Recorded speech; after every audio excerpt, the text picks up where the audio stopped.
আমার নাম বিচারপতি শামসুদ্দিন চৌধুরী মানিক।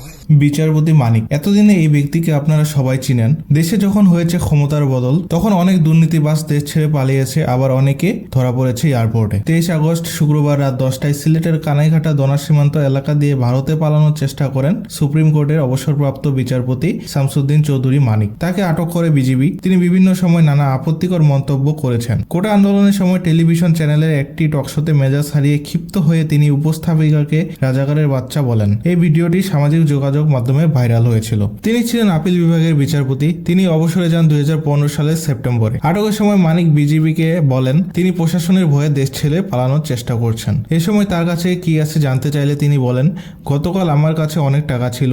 যারা আমাকে বর্ডার পার করতে চেয়েছিল তারা আমাকে মেরে 60 থেকে 70 লক্ষ টাকা নিয়ে গেছে। এখন আমার কাছে ব্রিটিশ পাসপোর্ট, বাংলা পাসপোর্ট আর কিছু টাকা, ডেবিট কার্ড ও ক্রেডিট কার্ড আছে।